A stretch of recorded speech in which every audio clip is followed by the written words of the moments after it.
Good evening, everyone. SpaceX closes its bond offering while Rocket Lab beats a turnaround record.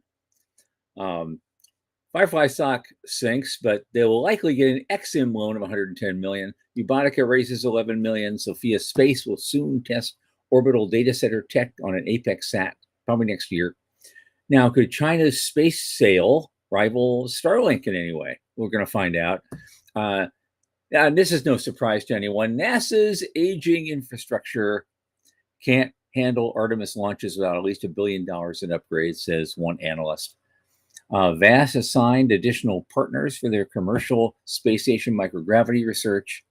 KESA, the Korean Space Agency, accelerates their domestic launch system to cut reliance on foreign rockets. Sound familiar?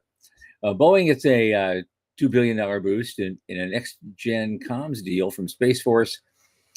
And the European Flight Ticket Initiative opens to more launch service providers. We're going to find out what that is. And all this on our returning guest, Dallas Bienhoff. From the news desk at the Center for Space Commerce and Finance, my name is Thomas Andrew Olson, and this is The Unknown Quantity.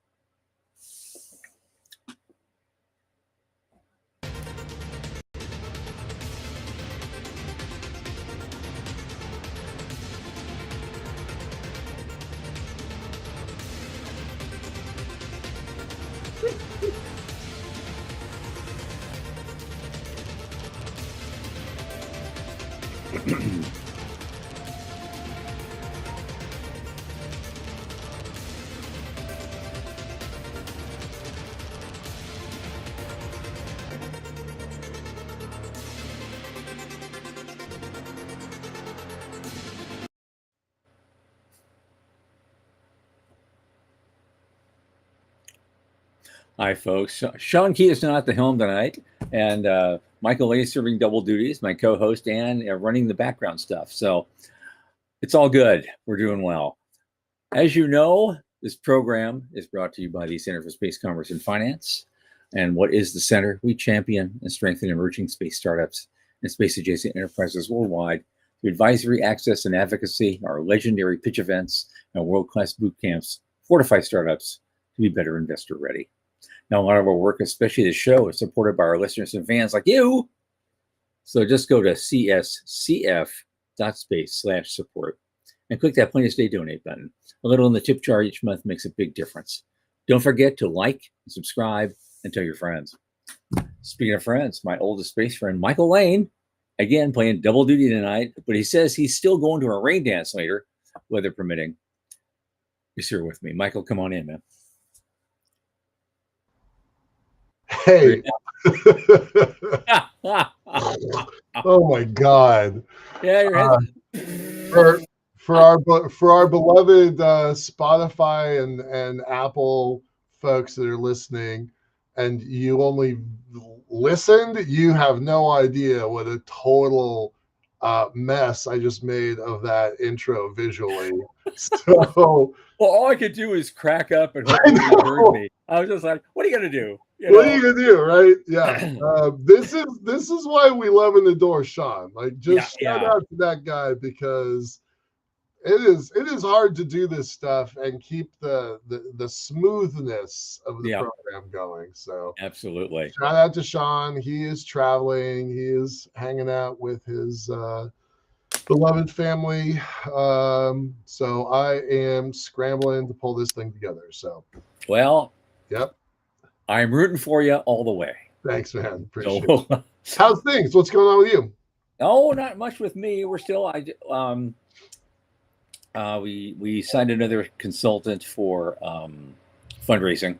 Oh, great. For the big round. Yeah. Not gonna mention who that is yet until she brings in something. Then I'll shout her name to the rooftops. Right. But hey, yeah, that's going on. That's going on.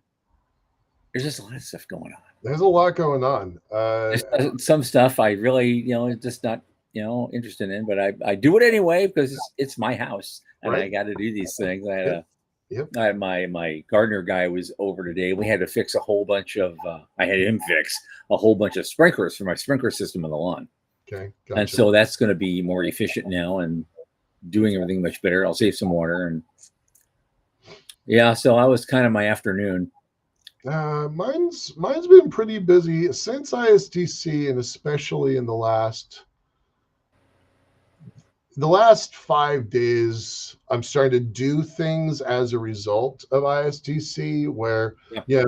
ISTC is all about the handshake, and now it's like time to get to work. So, Right. In fact, that reminds me, I got to remind myself again, my short-term memory sucks now at my advanced age. So that guy that recorded us on stage in the plenary, yeah, yeah, that guy we got to record it, he yep. finally reached out to me like Oh yesterday. my, great, And terrific. so I'm going to get that whole video from him, and we can put it on On the channel, terrific. the channel. Yeah. So that's going to be great. That was a great thing to do. I think we're going to do it again. Yeah. I think they're going to like us, and we're going to do it again. The main stage is, it's a kind of a coveted space, and then to get it as the early morning starter was kind of a big deal. So yeah, I was pretty happy with it. And get it as full as it was. Yeah, right. We didn't know what we were going to get. This is sometimes we start late because people don't come in. I said, no, that's not. No, that's not what that is not acceptable. No, and that's so not the role. Yeah, we made it happen. We'll make it happen again if called upon. Yep, right on. What's in the news, dude? What's going on? We got a bunch of stuff. I hope that I've got it in the right order that you want. We're in the order from which I SpaceX, because every conversation ever in our lives from now on is going to be. I know. Let me put it up on the screen. We mentioned this briefly in the last show. They were putting out a bond issue, a bond sale, and really they have some other kind of interim finance thing that that was coming due next year. Yeah. And so they put out the bond issue, and they completed that. So that pays for that. Right. You're basically getting into more debt to pay off an older debt that you want to retire. And so that's all that was. But yeah, because the other day they were just doing it, and now they've done it. They say they sold it. They filled it that fast. No problem. Which is the point of this story. Right. Yeah. I thought it was a little dicey at first, but you know what? Here we go. Boom, done. No, I think it was, they got not a AAA rating, but a solid B pluses. Solid triple B, I think it is. Yeah, triple B plus. Yep. So solid. That's a standard investable corporate bond. They got $5 billion more than they were planning. The original reports were saying $20 billion, but it came in higher. I don't entirely know what this part means, right? Unnamed sources told CNN that SpaceX received $90 billion worth of orders. Does that mean that they have an extra $70 billion that they could raise but didn't? I don't really understand that. That's not really clear. That's not really clear to me either. Right. But I did notice their stock's down to 153 today. Yeah. What's your strike price? What did you did you come in at 156? For me? Yeah, you told your broker you wanted to. No, I've got a put option at 149. Oh, well, all right. So a buck under what it started at is good enough for you. All right. Good. Yeah. Good luck. Fingers crossed. Yeah.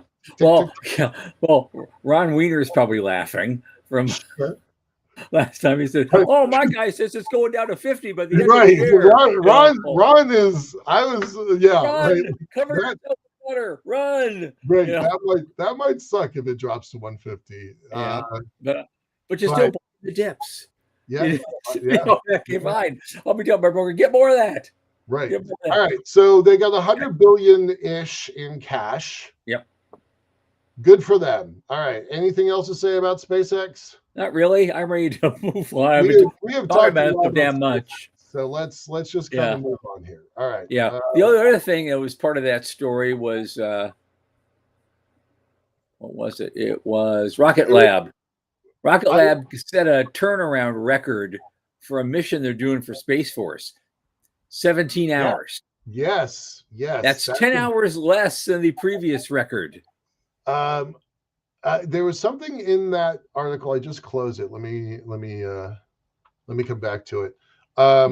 Yeah, they're like, oh, you guys, Rocket Lab is a competitor.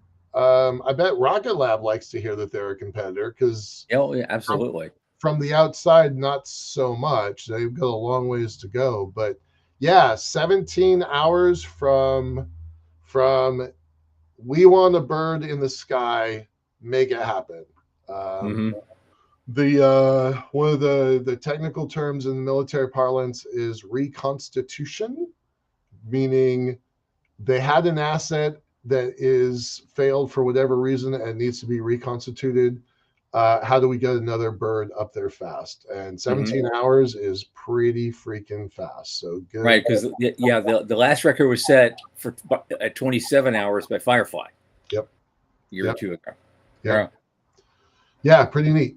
Pretty neat stuff. All right. Speaking of Firefly, Speaking of Firefly, next one up. Yep. yeah, their stock is a little bit down, but I guess they're looking at getting an XM loan to expand their Texas spacecraft production, 110 mil.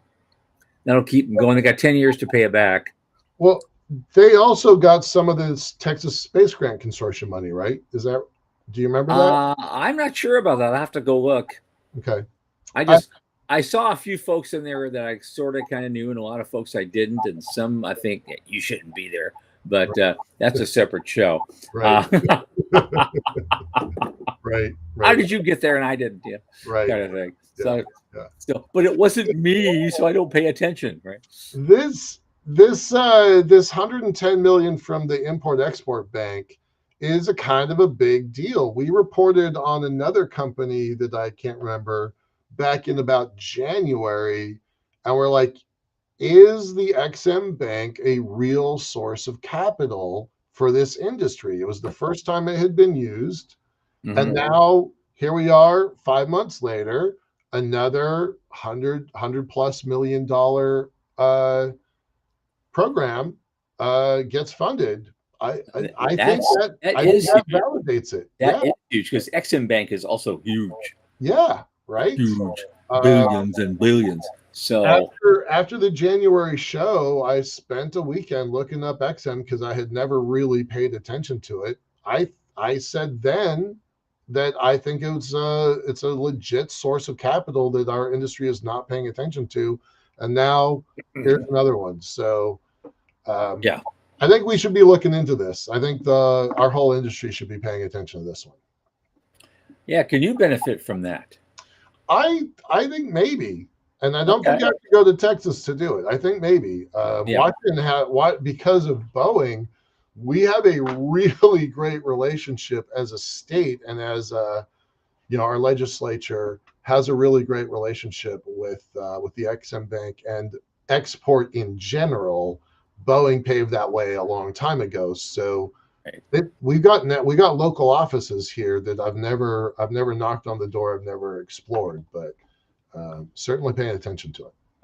Absolutely. Yeah. What is it? Oh, here's the next one. I almost skipped Ubotic. I don't know anything about this company. It's called Ubotica. But they raised 11 million to scale a maritime intelligence platform. So I have to mention it. They're an Irish company, apparently, on AI for spacecraft. Mm-hmm. And so they're expanding that. So I guess that's more a code and data play than a satellite play. But yeah, I don't know anything about Ubotica. I don't really know much about an Irish space program.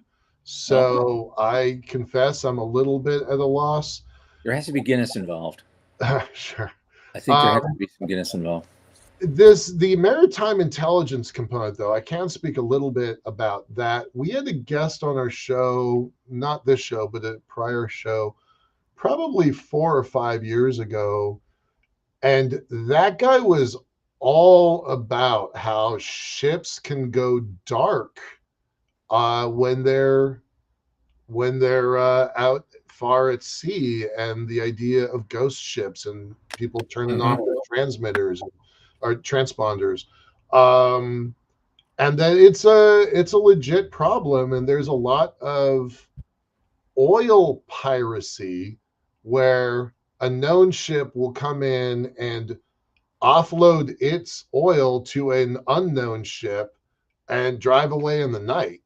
I mean, that seems kind of bonkers to me. It's not a world I'm really aware of, but Well, that must be how certain clandestine or organizations get their funding. Yeah. Yeah. No, they need to know this stuff. Yeah, and interestingly, Spire got its start by doing maritime monitoring, and they sold that division to another company, and that's how they stayed afloat and got around some of the. Remember, a couple last year they were really threatened by the SEC, and their stock was kind of tanking a little bit. Yep. And they sold that division to recapitalize, and that's what made their stock go back up. So it's not an area we pay that much attention to, but maritime tracking is a big deal. And here's another one. So here's another one. And there you go. And then here's another one. I don't know much about these guys either. They're called Sophia Space. Yeah, they're cool. I like Sophia. Yes. Yeah. And but they have actual orbital data center technology, and they claim they're going to be testing it in a small form factor, I guess, on Apex's Nova satellite bus next year. Yep. Based in Pasadena. I believe these folks are local. I think they're a Seattle group. Well, it says Pasadena in the article. Oh no, you're right. I'm mixing them up with Portal. You're totally right. Yeah. But these are the folks in the refrigerator class data center versions, not the right. And so this is basically a space hardened version of an edge computer. Right. Pretty neat. Which could play an important role, I guess, in building data centers in orbit. Yep. Does the guys, the CEO, Rob DeMillo, does that name ring a bell to you? No. I think I've heard that. It actually doesn't. No. Okay. All right. We can move on. Yeah. Okay. Moving on. Number 5. Okay. Now this is, the Guardians. I'm going, okay, they're going to, but okay. So China has this company called Space Sail, and they're claiming it could rival Starlink. They only have a few hundred satellites in LEO right now, but they got state backing, and they're reportedly negotiating with dozens of countries. So there you go. Okay, but think about what you just said, that you just kind of dismissed. They have hundreds of satellites in orbit. Yes, well, it wasn't that long ago. It wasn't that long ago when SES Global, with only 200 satellites, was the largest satellite operator in the world, right? And now you can be a little blasé about they got a couple hundred satellites of a new company that we've never heard of, right? And we know we've reported on this show several times that China has many companies that they are trying to incubate that are all taking on SpaceX. So 200 active satellites. Okay. As long as they're not going into the markets that Avialto is going into, I'm okay with it. So other than that, yay. Hey, I want you to give a minor plug to what you and Walt released this week. I know that that's not news, but it's kind of a big deal, and his plug was real. So take a moment to talk about it. Well, that's what we're gonna. Well, I think this is kind of a technical round that we're doing just to do some. So we have to do some stuff in the UK. We have to pay a bunch of fees to start getting our licensing and to build the factory. That's really what this is about. And plus, we can leverage it to help move the Series A faster. Yep. And so we're hoping to get a lot more in by the end of September. Great. And then we will be off and running. Great. Well, cool. All right, moving on to the next one. Okay. Oh yeah. Yeah. I'm surprised I haven't seen an article like this a long time ago. We've had 2 Artemis launches now. right? One with a human crew. Third one's being put together right now. And now all of a sudden somebody pops in and says, oh, hey, we have aging infrastructure. We may not be able to handle all this without $1 billion in upgrades. And that's a new report. It's not just some outside watchdog. It's it's Office it's not Inspector General. it's not Space Q. It's the opposite. It's the Inspector General's office. Right. Not effing around. Not joking around here. Here's the link to the report. I'm going to grab it and post it also. Okay. I want to read this. So I'm glad that you posted this one because it seemed vaguely important. Yeah, I think so. And by 2030, they expect traffic to increase 150%. It's not just about Artemis. It's everybody. I think our guest next week, Ivan something, is a space sports person. If I've got Sean's schedule correct, I think he's a VC and a space investor guy, and I don't know huge amounts about him, but he looks interesting. Yeah. Well, you were right, and this was not on my radar at all. This report coming out saying that that we've got aging infrastructure. I'm a little surprised nobody has talked about this before. So credit to you. Like years before. Right, years before. Yeah. The problem isn't just getting Artemis to the moon. We're going to do that. I think we're going to get that done. Mm-hmm. We're going to get Artemis 3, do the orbital thing, and then Artemis 4, we're landing on the moon. We're going to get that done with what we have. But if our goal is to stay there and establish a long-term presence and start getting the private sector involved more and start developing a cislunar economy and developing, that place is still vitally important. Right. And it needs to be kept up. Yeah. Based on current launch projections, Kennedy and Wallops are expected to operate near capacity in the 2028-2029 timeframe. I want you all to think about that 28-2029 timeframe later on in the show when we've got Dallas Bienhoff on here, because I think there's a lot to say about that particular topic. All right, let us move on. Yeah, 4 left. We can get through these quickly. Like in this one, Vast is they've been signing critical partners for all sorts of research labs and stuff up there, and now they just signed up a whole bunch more to do microgravity research. So they're moving ahead, no matter what else happens in the rest of the world. They're not going to stop. Is the point of that? I don't know which companies it is about that, other than I'm a fan and I hope they do really good things. They're moving so much faster than Axiom. Axiom was so far ahead. And Vast is and credit where it's due. I'm not sharing this page. I thought I was. Hold on a second. I want to show this picture. So credit where it's due. They have good marketing people, right? Like this looks like a space station you would want to be in and operate in, right? Yeah. Their uniforms connected to, was it Prada? I think. They're doing good stuff. And you don't see that. Our industry is notoriously bad for not telling a good story. And I think they tell a good story on top of having, hopefully.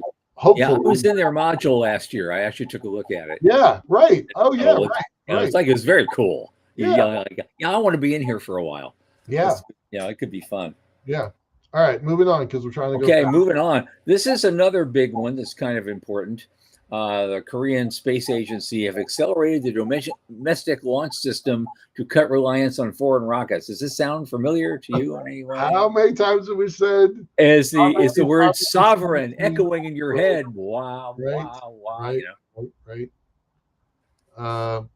And reminding people that's not like deep in the weeds here, the Korean Space Agency is only 4 years old. It came online in 2021, I think, maybe 2022, something like that. But they're already making a very significant policy decision that's going to affect everything they do from now on. Yep. You know, now so far we've reported on this a dozen times. Yeah. Different countries want to increase their sovereign capability. Yep. It takes a while for these things to filter through the system before they start actually affecting domestic sales here in the US. Right. But that's the road they're heading toward, and that's probably something we should track. If there's any pain at all, when do we expect it to hit, and what's that going to do? You know, we're flying on an InnoSpace rocket in November for the world's first dedicated space elevator test. Okay. And that thing is flying out of Brazil because they cannot fly it at home. So I think that's a thing that's going to have to be dealt with. It's a Korean launcher. Not a terrific track record. Pretty worried about this. Okay. But cheap is cheap, and that's the risk we're paying. But so when they start launching from their own soil and build a dedicated spaceport, that's when they're really going to start being able to claim sovereignty. Yeah. So pretty neat. Build your own rocket. Build your own spaceport. Go into the world. I'm excited about it. And so the question is, does it negatively impact total sales of launch sales in the US in the future?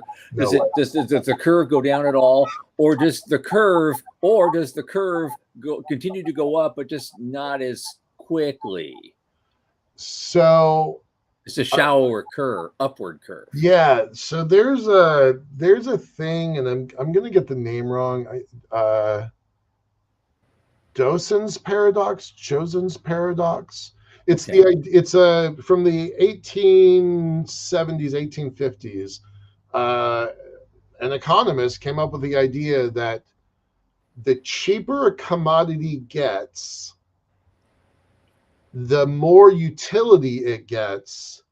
And while the unit price is lower, the total volume is higher. And so they applied that to coal. Coal got cheap, but more coal got used. And that is true for railroad transportation. It's true for cars. It's true for data centers and data. Like this paradox, I wish I could remember the name. I don't know if anybody wants to look this thing up. Joseph's paradox, whatever it is. And I think rocketry, this is a belief, not a fact, but I think rocketry is going to fall into that paradox, that the unit price will go down, but the volume will go up. Right? Yeah. And we saw that with SpaceX, and when Blue and Rocket Lab and Relativity and Firefly, and those are the American ones, and then the European ones, and then the Asian ones. We've been seeing this all our lives because that paradox goes hand in hand with Moore's law. Right. Exactly. Yeah. Which had the same effect. It's pretty neat. Dallas is smiling because it's his guy who told me that. I did not know that word. Okay.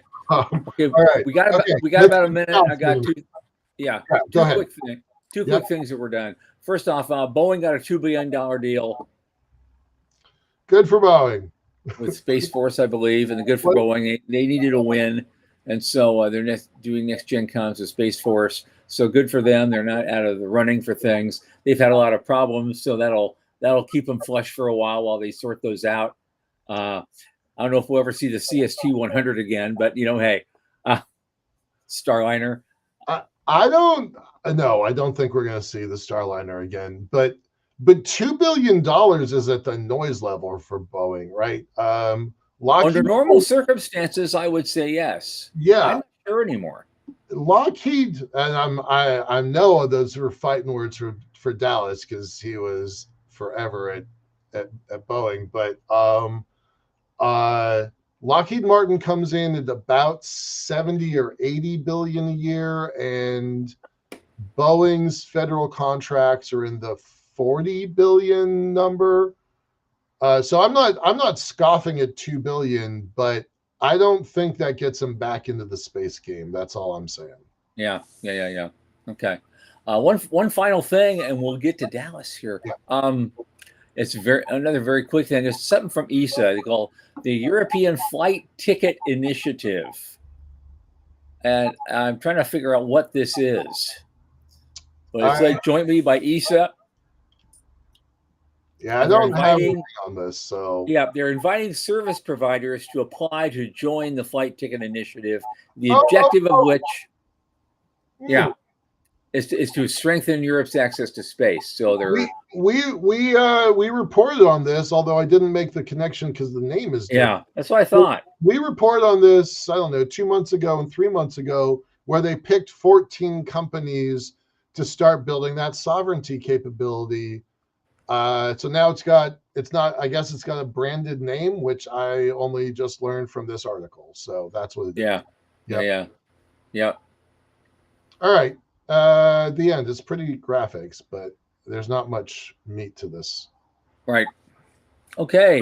All right. Let's bring on our guest. Okay. This is gonna be fun. Dallas Bienhoff has been with us before. He's a space systems architect, and he has an amazing resume going back to not just Boeing, but he also worked on shuttle related stuff for a very long time. And I know he's got a whole bunch of new things that he's involved in. You want to hear all about them. Dallas, welcome back to the show. Thanks, Tom. Thanks, Michael. Hey. Good to be here. Good to have you. Long time, good friends, both of you. Yes, absolutely. Absolutely. Was those fighting words when I threw Boeing under the bus? You know, Lockheed is the evil empire to us, and Boeing is the evil empire to them. There you go. I'm right though. 70, 80 billion for Lockheed and 40 billion. I don't know, but Boeing is higher on the Forbes 500 because they have a bigger revenue stream overall than Lockheed does. So right, because you're just talking about the government contracts. We're not talking about the commercial. Yeah. I'm only talking exactly. No, I understand. I understand. Yeah. So we're still bigger. I'm sorry. They are still bigger. You waving something there? Is that what you're doing? And I think the Starliner will fly. Really? Yeah. Really? Yeah. I'm genuinely surprised by that. Really? One of my co-judges at Rascal works on Starliner. So okay. We'll fly with people in it, or we'll be just a cargo carrier. Yes.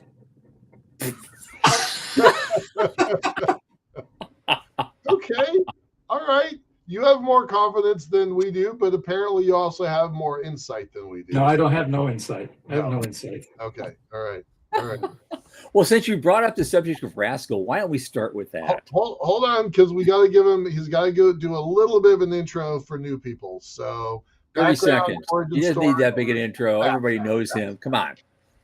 So my what do you call it? My story. Origin story. Yep. Origin story. Was listening to Alan Shepard's suborbital launch on the radio in my elementary classroom, and discovering science fiction around the same time. That'll do it. And I followed both still.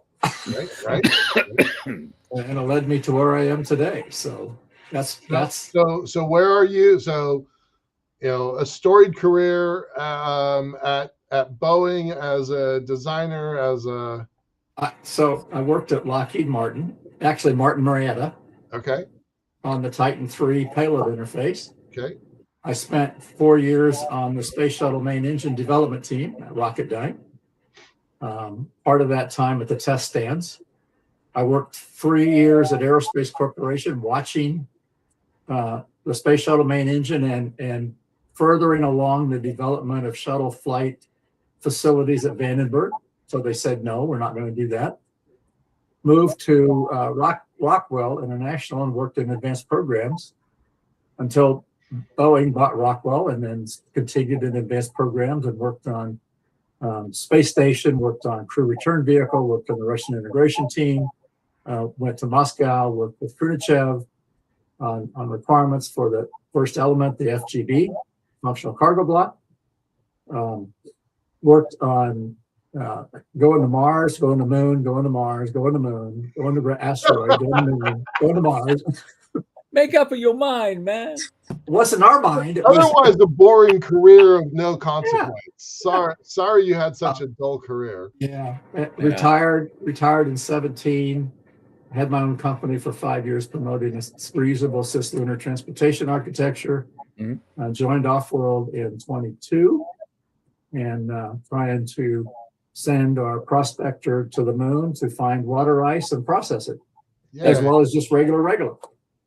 Outstanding. All right. All right, let's go back to Rascal first. Oh, go ahead. Oh, hold on, because you mentioned something. Because going through all that resume, you mentioned something about Vandenberg, and I thought it was an interesting story. Was just in like a couple days ago, where he's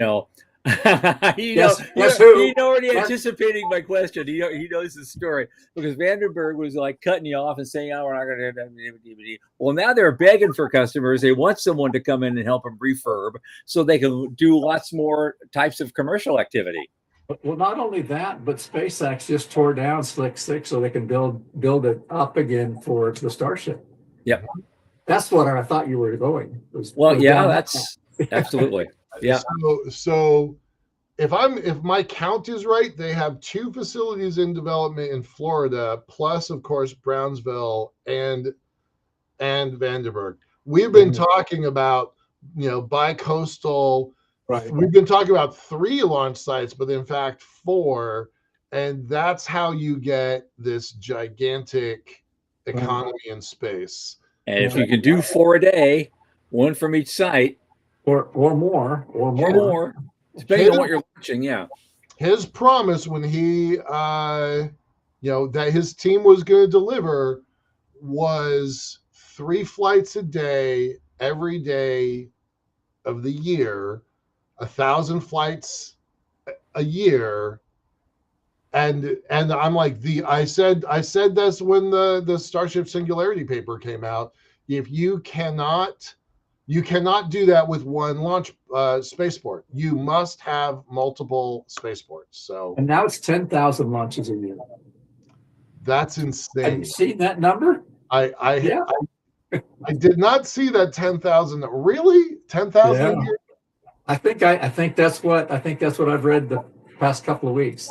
Is that in the IPO doc? I don't think I read. I don't know. I never read the IPO doc. I never looked at it. There's probably no point to that. Yeah, why? Yeah. Wow. Somebody read it somewhere. It'll be good. I did not hear 1.7 trillion. Go. Yeah. Wow. All right. So Vandenberg. Oh. Great. Good. Yeah. That's just the beginning. All right. We just meandered. Let's come back to Rascal for a second. Okay. So let me tell you what I've been doing recently to get to Rascal. Okay. We put in 2 RFIs on ignition, the NASA moon base announcement. We put in 3 proposals on SBIRs, which gave me a week off to review 14 papers on the Rascal competition, which is a college design competition with 4 themes to choose from, the students. And we get a large number of abstracts in February to review and down select to 14. The 14 lucky selectees get to go to Cocoa Beach for a week. Neat. Where they present their projects and we evaluate them. And that was the first week in June. So the top 2 winners get to go to SciTech and present their paper at the AA SciTech. That would be these 2 teams from MIT? That would be those 2. Okay. All right. First and second. And further on that page there, all of the 14 team papers are linked, I believe. So a lot of fun. I've been doing it for 2 decades, probably. Since I came to DC, which was in 2004, but I didn't start it right away. So maybe 2007 when I started. It's a good thing. we do themes that are relevant to what's coming up in NASA's future. That's awesome. Surface power, utility vehicle, lunar terrain vehicle, habitats on the moon, business communities on the moon, away from South Pole up at the North Pole. Right. And communities on Mars. I mean, I've never even heard of this program. Why is this a secret? It's not. It's all focused. All of every year in August, the NIA the organizers send emails to colleges around the country. Right. This is coming up, and then people respond, whether it's a capstone class, a SEDS group, or individual students that just get together to do this extracurricularly. Huh. Did I say that right? Anyway, so we have teams from 3 or 4 people to 30 people competing. Wow. So okay, let's run it past it again. What are you competing for? What does the winner get? The 14 top teams get a stipend to go to Florida. So their travel's paid for. They get $7,000. School gets $7,000. And then the top 2 teams get to go to AIAA SciTech now, used to be the Ascend conference, and present their papers. And so they get stipends to do that. And it furthers their career. I mean, I think 2 or 3 companies were recruiting. Sure. People post the resume, bring their resumes, and some may still be looking for jobs. Some are already working, so they can't come. Right. But we have schools like MIT, Caltech, Drexler, Embry-Riddle,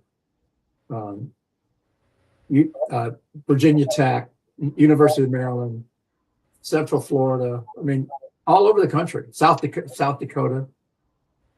Or is it North Dakota? One of those Dakotas. But yeah, and we have 10 judges. Well, and some of these judges are great, right? AC, Dallas. Yep. John Bradford is CEO at SpaceWorks. Pat Troutman was the NASA sponsor. He retired a couple of years ago. Now he's a judge. Ken Bokem is at Northrop Grumman. He was on the HALO project, unfortunately. Yes, we had an announcement about that the other day. Yeah, we have. Yeah, that was a sad day. Dan Masnick is the NASA sponsor now. Okay. Heather Rarick used to be a flight director. This is great. I have never heard of this program, but I'm very interested. It's college focused, so you got to go back to college. Well, we got an intern now, and he's at UPenn, so I'm going to tell him to bring this back to you. They compete. They do? I don't think we had any this year, but they have competed in the past. Heather is a graduate of Penn State. Penn State, UPenn, same thing or not? Maybe not. Anyway.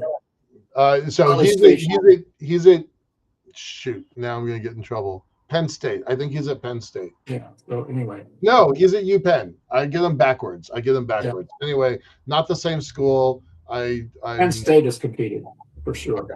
All right.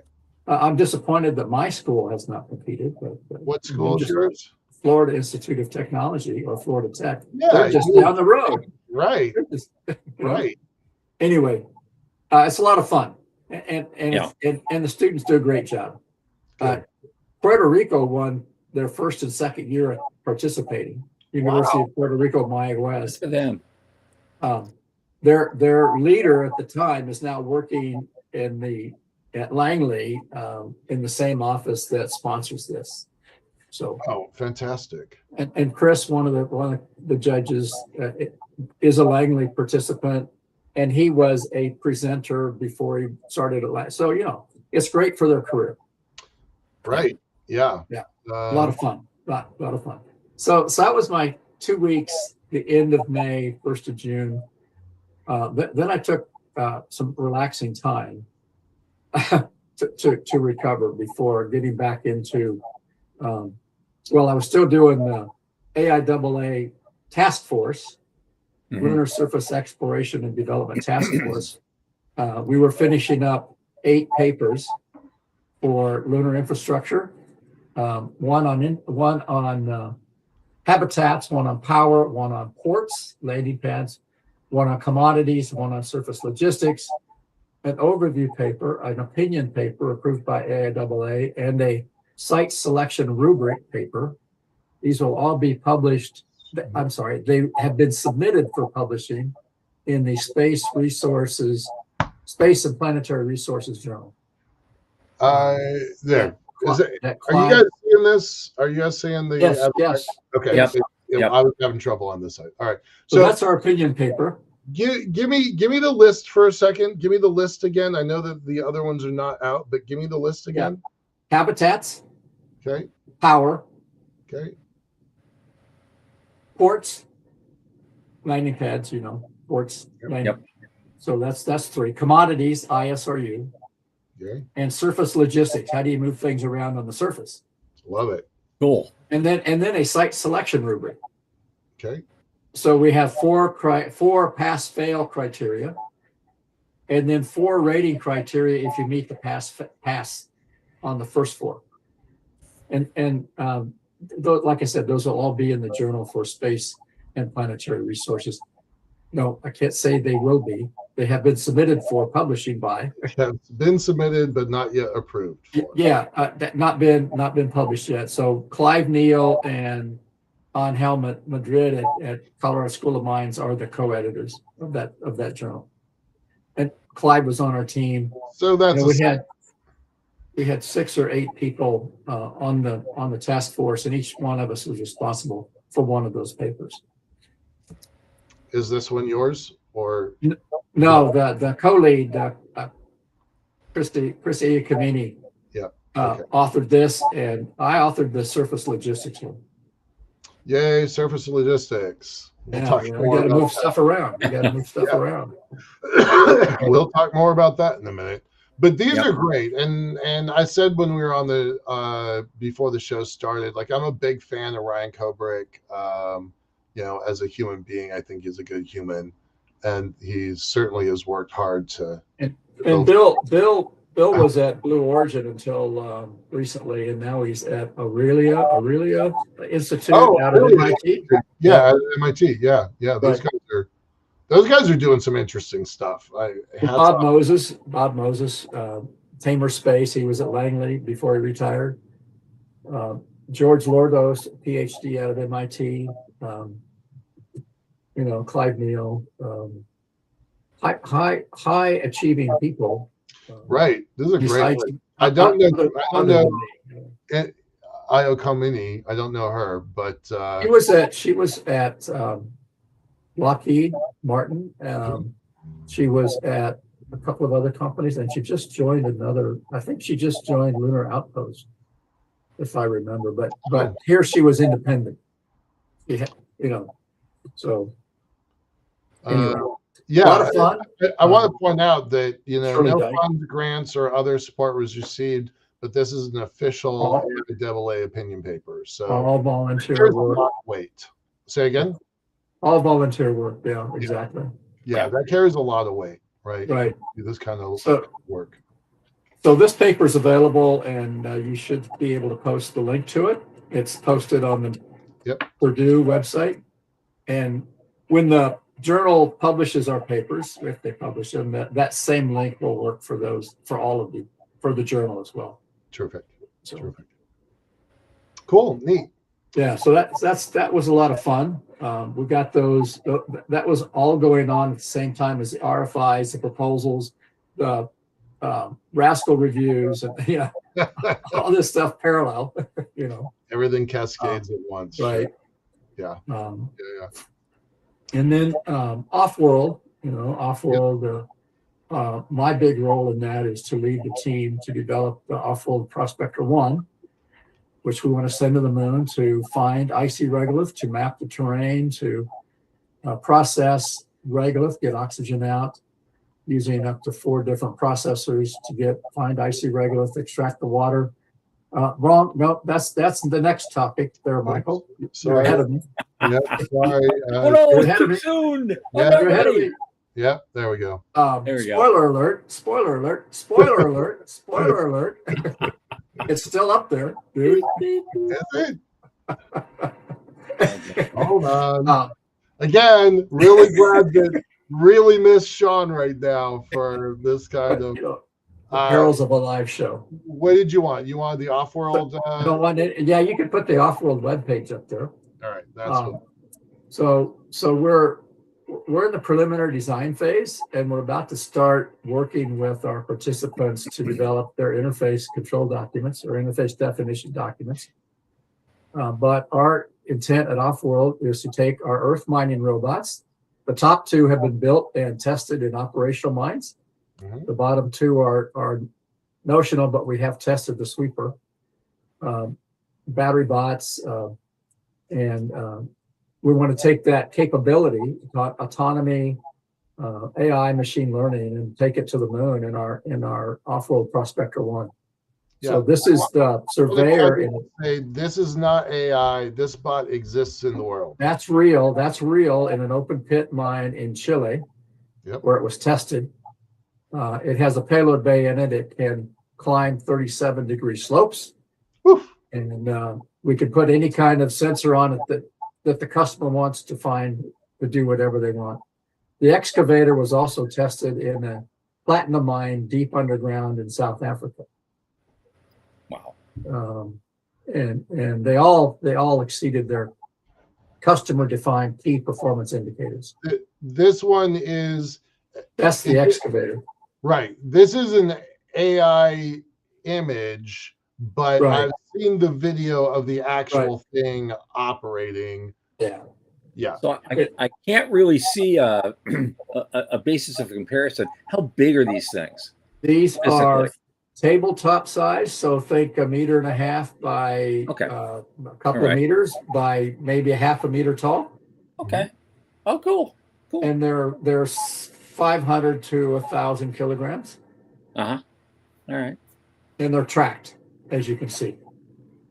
So, but we'll put wheels on our lunar one. Yeah. This is the one surprised. I've seen the video. Yeah, that's the excavator. Yeah. Yeah. That was in the platinum mine. That's the one that's operating in the mine. And it's Right. entirely autonomous. How far away are people with this thing? People were around it because this was a test. They were testing. Yeah. Sorry, I shouldn't say autonomous. It's more like first person point of view. It's being telerobotically operated. But my question was, how far is the person away from this thing? They were close by. Okay, all right. Because we're in an operating mine, it's almost as safety restrictive as space. Sure. In an underground mine, but the surveyor, we can sell it to go from point A to point B, and it will real time map and avoid obstacles and go there, and nobody has to do anything with it. Okay. You watch it. Just watching the time here. We got 7 minutes left. There's still a lot to cover. One more thing. Yep. I just wanted to ask, do you have a launcher yet? Do you have a launcher and a time frame? Do you have $50 million? No. Then we don't have a launcher. Okay. Not to be in September. All right. Yeah. Thank you. In April at the Space Symposium, our CEO announced 3 new companies. Stellar World. Now you can put up the Stellar World. Yep, we're doing it now. Lunar Cities and Transplanetary Services. If you go to the Stellar World website, you can reach the other 2. But basically, Stellar World is an overarching company like Voyager and Redwire. So then there are operating entities below that. Lunar Cities is an entity that will build cities on the moon. Hence the name, duh. A city of 1,000 by 2040 is our plan. Mm-hmm. Around a crater, there will be units available that overlook the interior of the crater. There will be landing sites. There will be industrial centers. The anchor tenant will be data centers. Data centers on the moon. Right. These will be 50 meters below the surface, minimum. Yep. so they'll be protected from radiation, from meteorites, etc.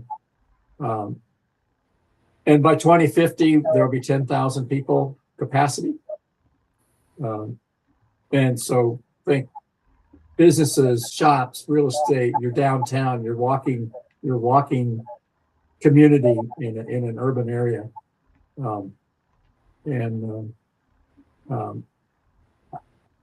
I don't want to say too much more, but there will be announcements for sales coming up. Resident, get your condo now, dudes. Right. All you SpaceX millionaires, buy your condos on the moon today. Yep. That sounds funny, but it's really real, right? I think when we get our reusable Earth to Moon transportation architectures in place, we will see an explosion of activity on the Absolutely. Moon. I'm not gonna show the video, even though I love it. Yeah. People could see it. People could go to it.